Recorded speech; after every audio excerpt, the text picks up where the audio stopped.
Hey guys, welcome to Feeder. My name is not JanJan. And I'm Fruit Snack.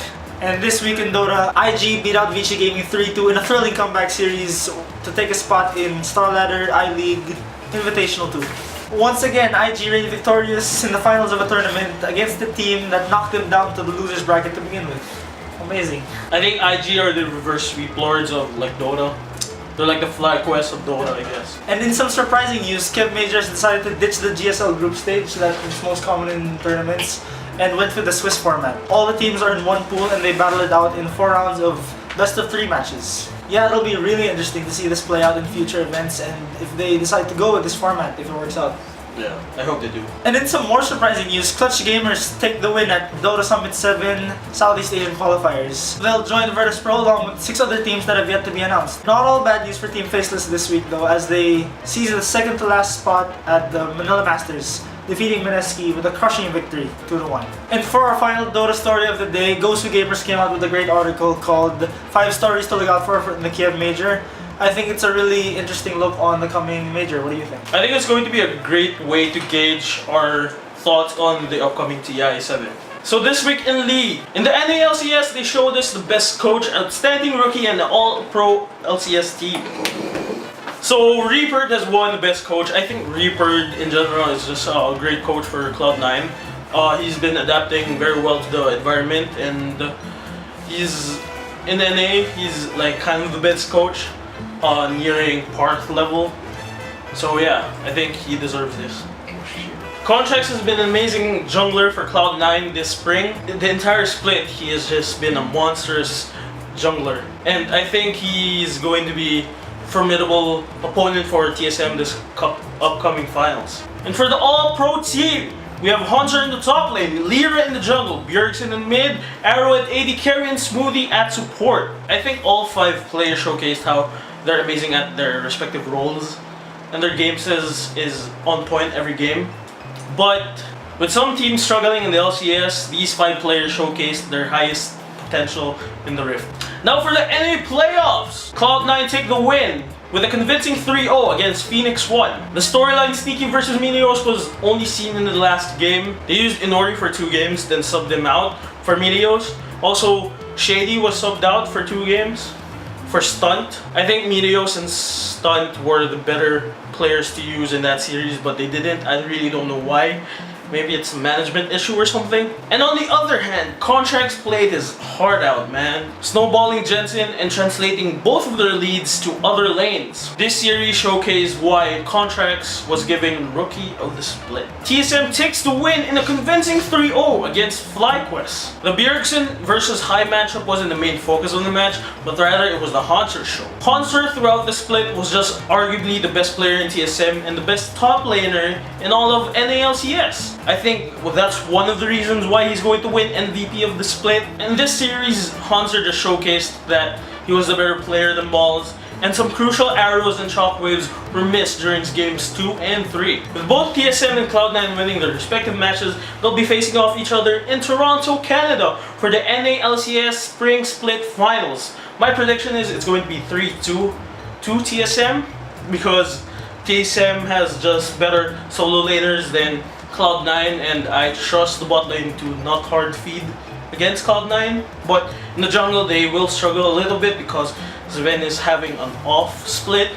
So yeah, Phoenix 1 and FlyQuest will be facing off for the 3rd place match to earn themselves championship points. Will be crucial for qualifying for the Worlds 2017. My prediction is it's going to be 3-2 for FlyQuest. Now for the EU LCS, the best coach goes to Prawley, outstanding rookie goes to Xerxes, and an all-pro LCS team goes to Visashashi in the top lane, Shriek in the jungle, Perks in the mid lane, Sven in ADC, and Ignar on support. I think Prawley didn't deserve coach of the split because his pick and ban phase was slaughtered by Fnatic last 2 weeks.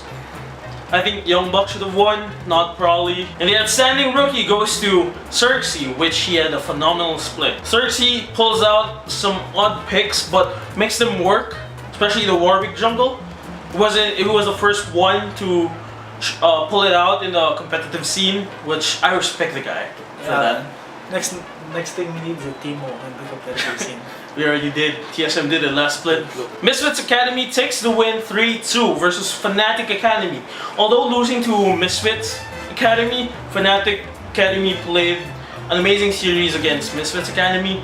With this win, Misfits Academy qualifies for the 2017 EU Summer Split. Giants Gaming defeats Origin in a convincing 3-0. From Challenger Series to Finals to World Semis, back to Challenger Series. It's been a good run, Origin, but it's time for you to take your journey to the Challenger Series once again. But they do have a chance to come back at the 2018 Spring Split for the EU. Are they like Crystal Palace? Maybe. I'm not cheering for this team. God damn it. With this win, Giants Gaming will be battling out against Fnatic Academy for their spot back in the LCS. But Fnatic Academy takes the win against Giants Gaming 3-0. This series was all about Kikis and Nisku playing like monsters, translating their leads to other lanes, especially the jungle. Honestly, the games were dragged out too long, but Fnatic Academy bounced it out in the end and took the win against Giants Gaming. With this win, Fnatic Academy qualifies for the 2017 EU Summer Split. We have two new teams next split for the EU LCS, and I'm excited because I think one of the teams who's going to buy it out is Copenhagen Wolves, which is an old organization that has been in the EU for a very long time but felt short last 2 years ago. And I think PSG is going to buy out the other spot because they have monies. G2 defeats Fnatic in a 3-1. The adaptation that G2 showcased in the series was phenomenal. The main reason why Fnatic won Game 1 was because G2 wasn't able to adapt that much. They weren't prepared for the bottom lane camping and also the mid lane roaming down bot. But throughout the series, Trick adapting to the situation was the key to G2's victory. UOL defeats Misfits in a 3-1. It was Exile who clapped the old Unicorns of Love mid laner, Power Vivo, proving that Unicorns of Love picked the right mid laner, the best mid laner in fact. Misfits did fire back by taking off one game of them. It was a Clown Fiesta game, but a win's a win for Misfits. Just one game, not the entire series though.